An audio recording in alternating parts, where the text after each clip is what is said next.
Now, some retailers have seen their rents increase by up to 40% so far this year as landlords pass on higher utilities and interest rate costs to them. Some have chosen not to renew their leases. Others have been forced to close or consolidate their outlets. But the worst may not be over. Market watchers are saying rents are expected to rise even further. Michelle Teo with more. This homegrown pizza brand has over 20 outlets in shopping malls, HDBs and industrial estates. It says its rents have increased by 30% across the board since the start of the year. This has pushed them to consolidate outlets and streamline operations and avoid increasing prices for consumers. We want to have a long-term release and probably to put in a percentage of increase, max percentage that they can actually increase in the next renewal, an option to renew and all that. But it's also very challenging. They don't know the future and they don't want to commit long-term to us also.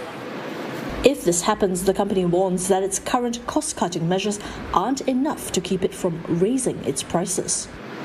Market watchers note that rents have been rising as more people return to the office.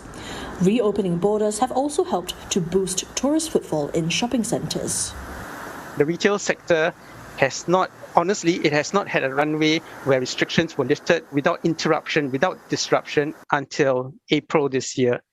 An uninterrupted runway of about maybe a year is needed for the retail sector to gain that kind of traction to recover to pre-pandemic levels on a sustainable basis.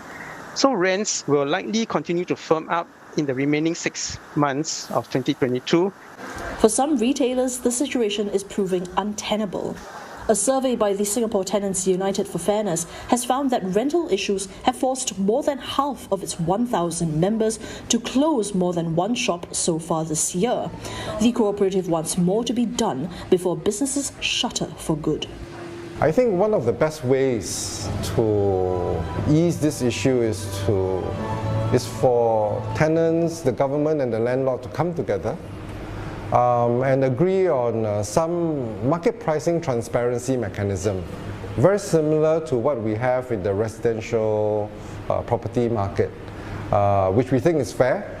He suggests that both tenants and landlords need more information on fair market rental prices to make better informed decisions.